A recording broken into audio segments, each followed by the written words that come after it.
Hello, my name is Kamil Trebunia. For over a year, I'm a full-time game developer. I work for Zynga, I work for Wuga. Both are like big social gaming companies. And today, my idea for the presentation was a few months back, there was some Meet.js kind of meeting on a weekend, and we were doing some coding along drinking. And within 2 days, I wrote a very simple game. I was just, based on that game, I will show you how I did it. I will walk you through the design patterns I used, and I will go through my Git history, not commit by commit, but almost, and I will show you how easy and how quickly a decently looking game can be built. This is, of course, a very simple game, the one that will only start. This is like a base for the game, but this is pretty obvious. It only took 2 days to build it. So right now, the game looks like, 1 second.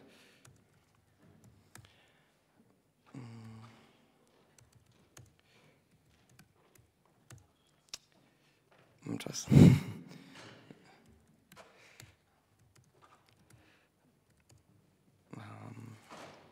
shit.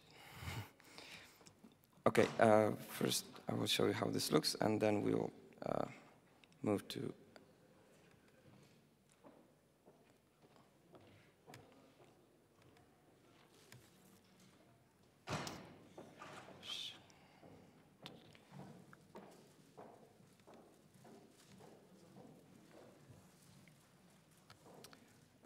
I'm sorry, just a second. It was working recently.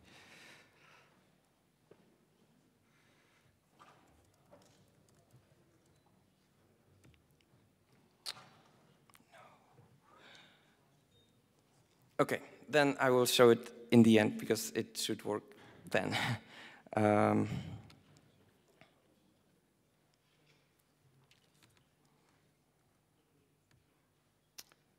I'm sorry, I need to deal with this conflict and then we can.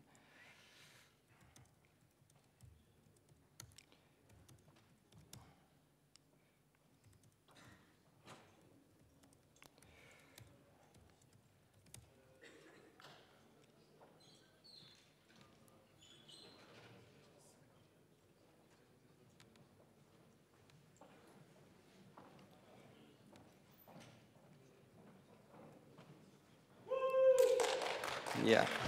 So here we have some ladybug that is basically, the goal is to kill those little children. And we have a little sound and we can jump, we have some basic physics, and the AI is pretty stupid, so that's sometimes why they sometimes fall out from the map.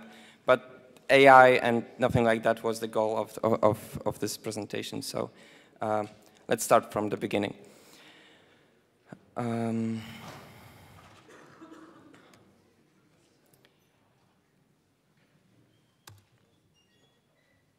So the first thing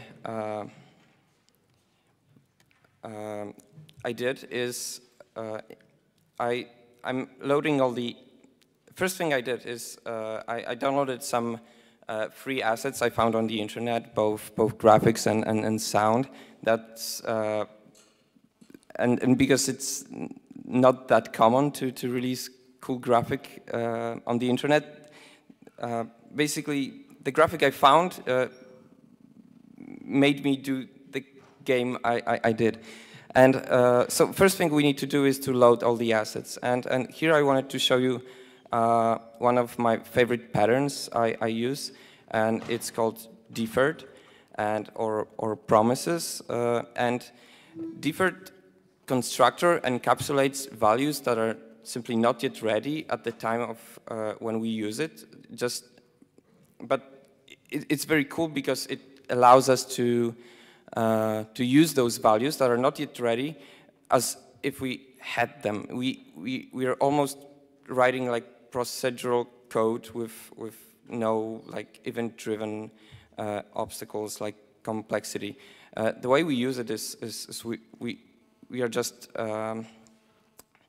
we're just calling some method that will take some time. We are storing the value that will be available in the future. We can get the map, sprite map, load all the graphical sprites in the background. And once all this is ready, we can collect all the results in one batch. This will return a deferred 2. And once all of this is ready, we initialize our game. This is just very simplifying. This simplifies code a lot, this one pattern. I use it also for Ajax. I return deferred immediately, and once the actual result value is ready, I just call a callback, and that what triggers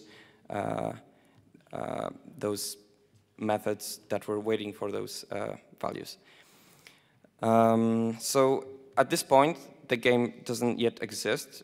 All we have is are those requests for all the assets. As we can see here, they were all loaded, so the first step was success.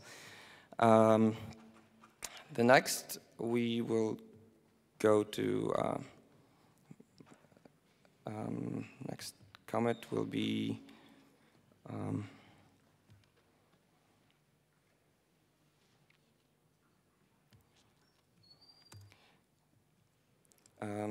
next very basic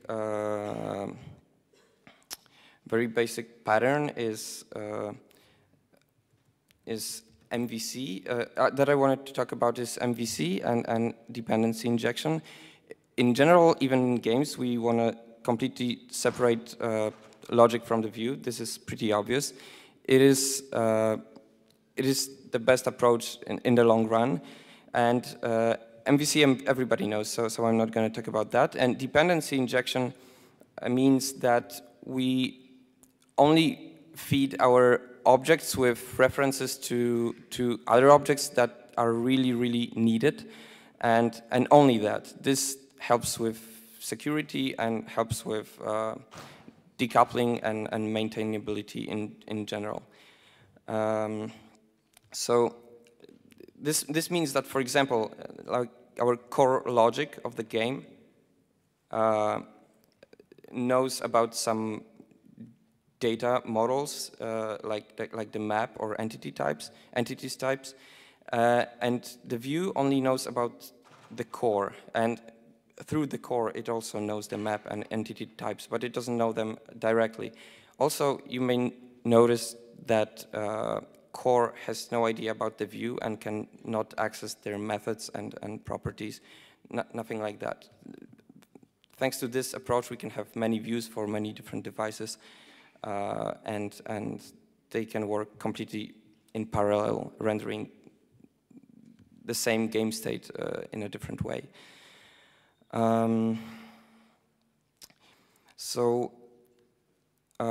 The next thing I wanted to show is how the game with those basic patterns look like. So I will jump. I'm sorry. So here I'm rendering some very simple map I created. The code I wrote is super simple. I'm just creating a canvas for now, and I'm looping through all the entities that were in a map definition, and I'm just painting them on a canvas, just in appropriate position. So for now, all we have is this very simple map and only few elements. The next step will be, and as you can notice, this code is, even though it's so small, it's kind of a spaghetti code. I did it all in a view constructor, but this is the way I, in general, do business, do programming. I first code just to make it work, and then I refactor. So after refactoring, it will look like this.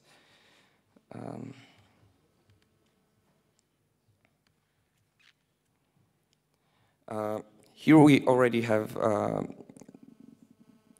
this code split into like meaningful methods, like creating and initializing canvas.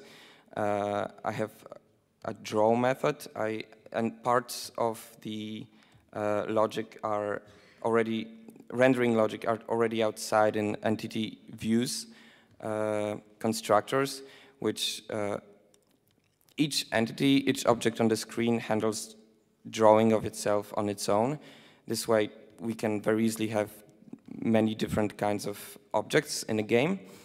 And so this is what happens after refactoring. One thing that changed after this iteration is I introduced something called rendering path. It's just a list of all the entities views that we have, and we could just reuse the list that we have in a core, but this way, in the future, we will want to like sort this rendering path, splice it, split it in a ways, or cut it into very different pieces. So for now, it's just a fancy name for a simple array, but in the future, it will be helpful. Next step is probably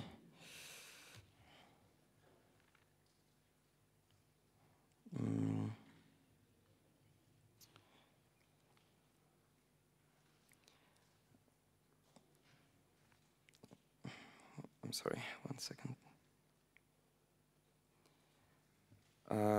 So here still we only have a static picture. There's no dynamic objects. There can be no animations because we only call the draw method once. So the next natural step will be to introduce a rendering loop, which will allow us to have animations as soon as object starts to move on the screen. So I will go there.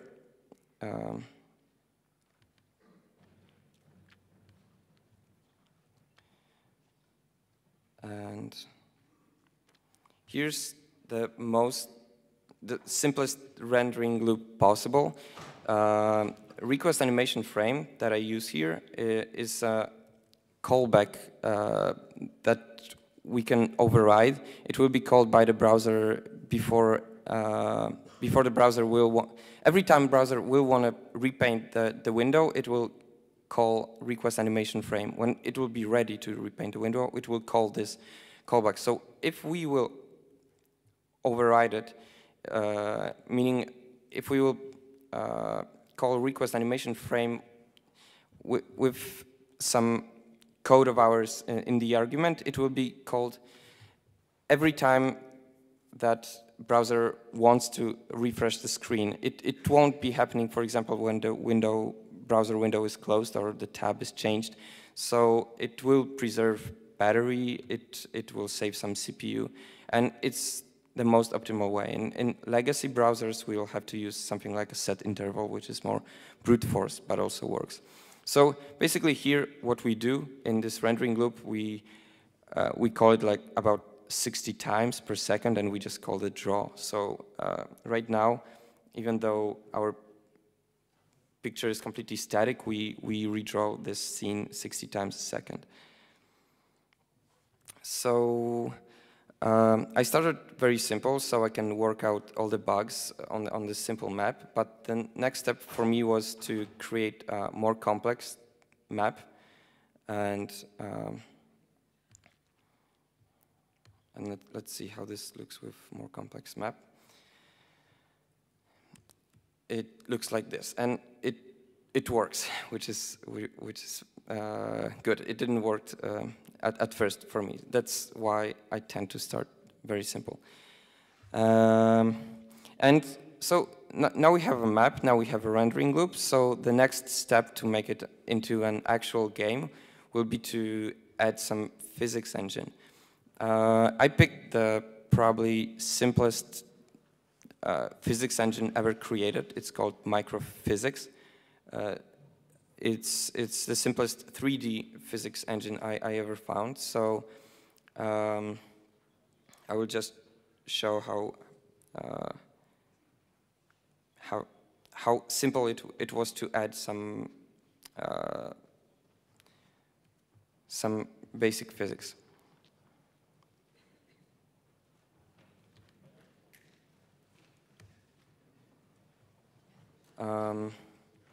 To better show the physics engine, I created at first a playground. Actually, at first I didn't create this playground, and I tried to wire the physics engine straight into my game immediately. And I had some really nice results at first, but very quickly I ran into a lot of bugs that I didn't understand, and they weren't actually bugs. I just realized that a little later. So, so here's my simple test. I tested here all the features I wanted to use in my games. And once this simple playground was working fine, my work on the game speed up a lot. And I highly recommend to get to know your physics engines because they're all different. They use different coordinate systems, different units, everything may be different. So you really want to know your engine before you use it. And now, let me show how easy it was to actually wire it in to my game.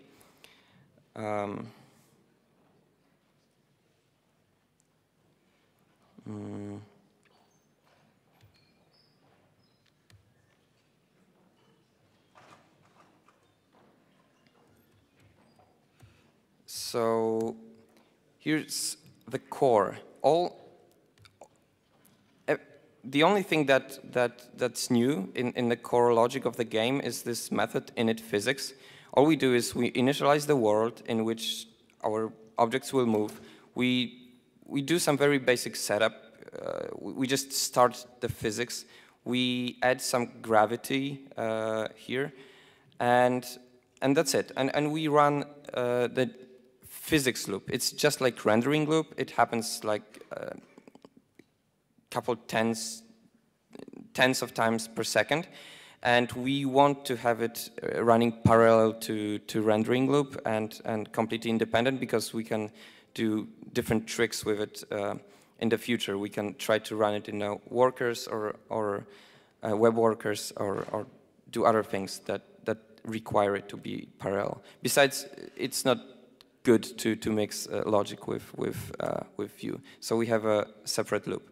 That's what is here. And all that happens in this loop is we call the step method that just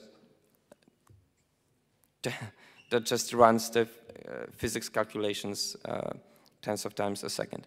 And so here in the core, all we do is we define the world. And every entity has similar method called also init physics.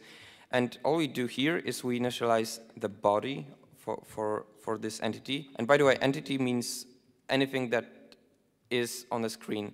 Every square here is, or every character, or ladybug, or tree, it's an entity. So for each entity, we need to initialize a physics body, and with only some very basic properties like dimensions and position. These are actually default values, so they don't even need to be here. This would be this easy, and we only add this to the world. And because we already know position of every entity in the world, this physics engine is pretty much Unity agnostic. We didn't have to do any conversions. We didn't have to do nothing to make it work. So once we have this in place, what happens in the game? Still nothing, because we only initialized static elements for now. I mean, we used one of two kinds of elements in microphysics. This is AAB, this is standard body that does not react to gravity and other accelerators. And in the next step, we will create new constructors for our dynamic elements. and it will be, one second.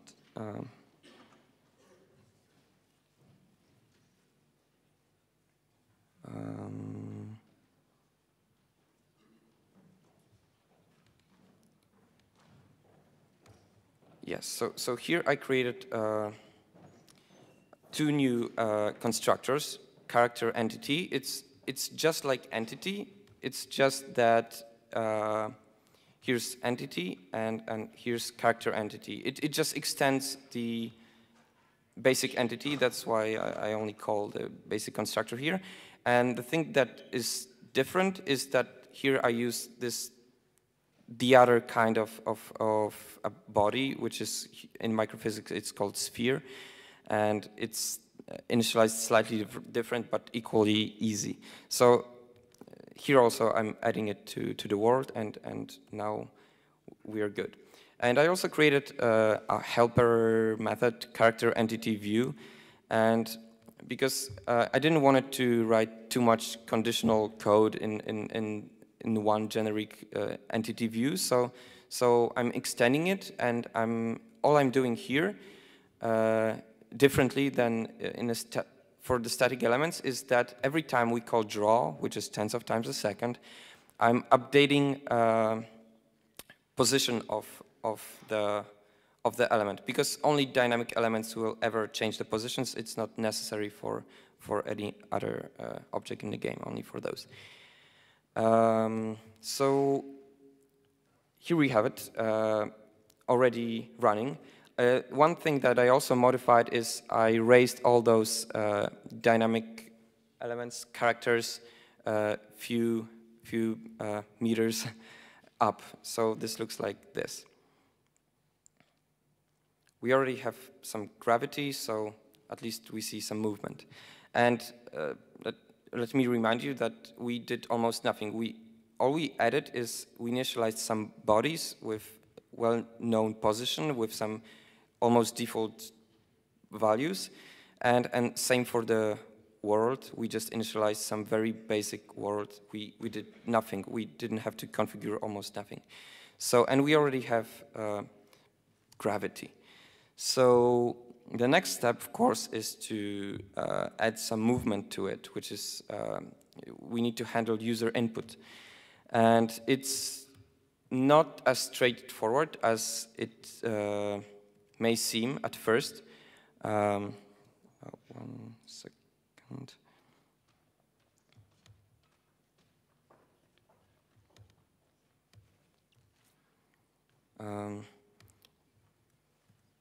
What was happening? Okay. In our case, the view handles the user input, and what is happening is, in a constructor, I'm calling attach keyboard handlers, and what I'm doing here is I'm listening to key down and key up, and I'm not reacting to those events immediately. What I'm doing is I recognize them as, for example, I recognize actions like go left, go up, go right, down, jump, because and I'm encoding like keys into those actions. Because, for example, I want to use WASD or arrows to do the same stuff.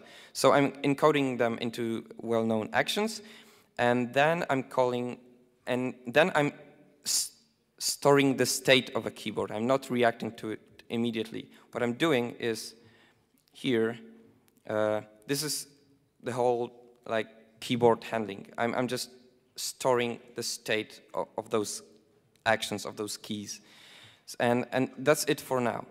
And this is very handy pattern, and let me show you why and how easy it is to actually implement some movement.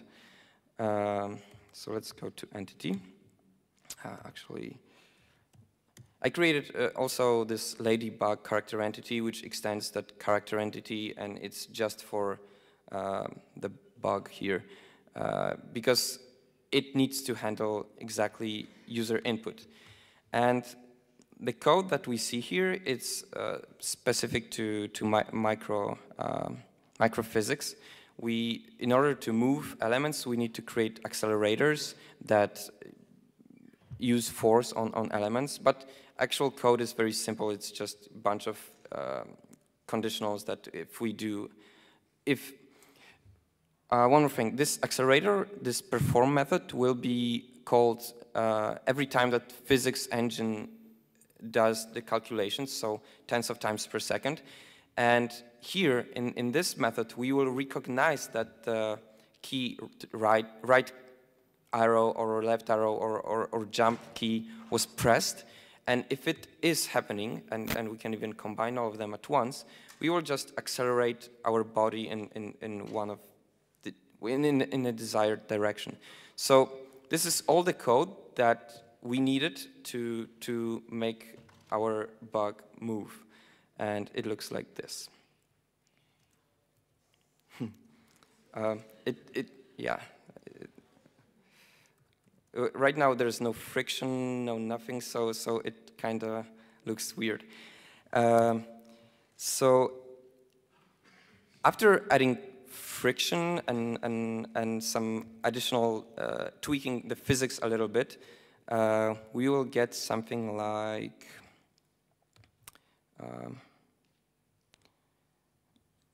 where's complete dying mechanism here?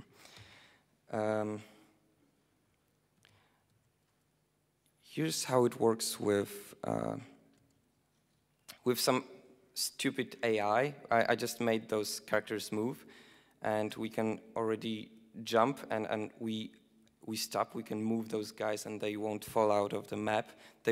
Because we have, for example, friction and some stupid AI, and we can jump on those guys. And I actually, in the meantime, I implemented some kill mechanisms. So if I'm jumping on top of a guy, I'm killing him. And I wanted to show one more pattern, useful pattern, which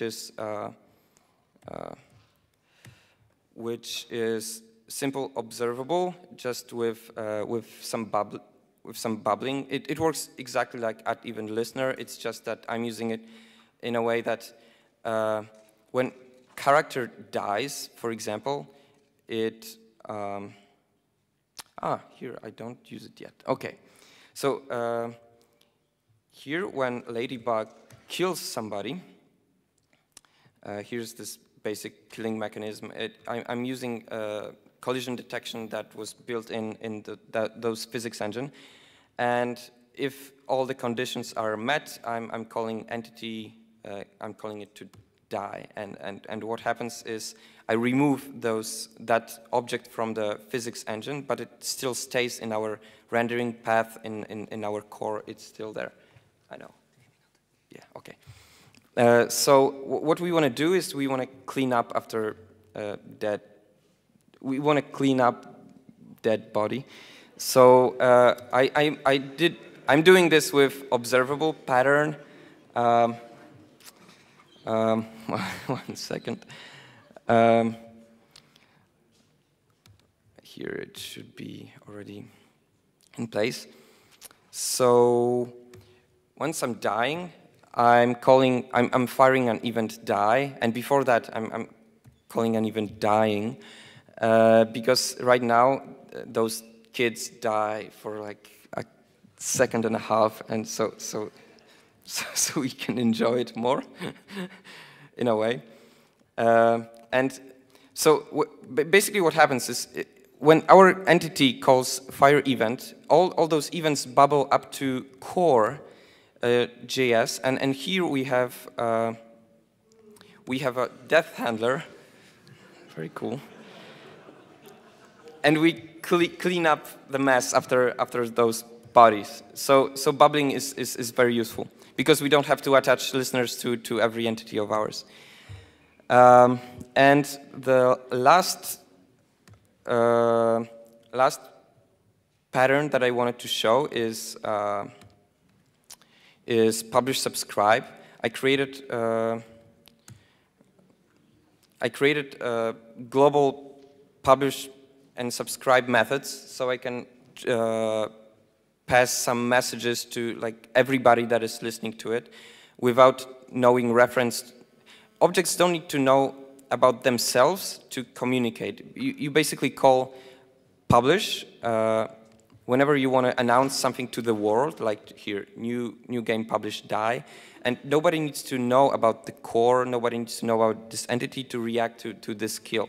And this allows us to do very simple modifications to the game. For example, I created a HUD object which doesn't know about the core or the view, but it can subscribe to the channel about dying, and then it can count the score for us. So we can count how many kills we have here. So my HUD is this points equals 0 right now. When I jump on top of some kid,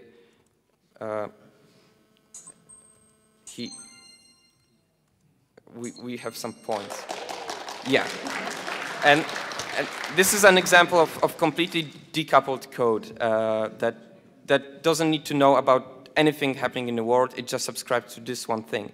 Similarly, this sound works. It doesn't know about anything. There's no config at all. Everything knows how to access subscribe and publish method, and that's it. And so we're subscribing to dying and die methods, and then we just play sounds. The example was a minute ago. So and publish subscribe also allows us to do goals in our game like very easily. For example, when we kill all 3 kids, we can we will get the game over message or something like that. Like here, one kid got away, so it's not here. So, and I need to finish, so I'm gonna wrap it up now.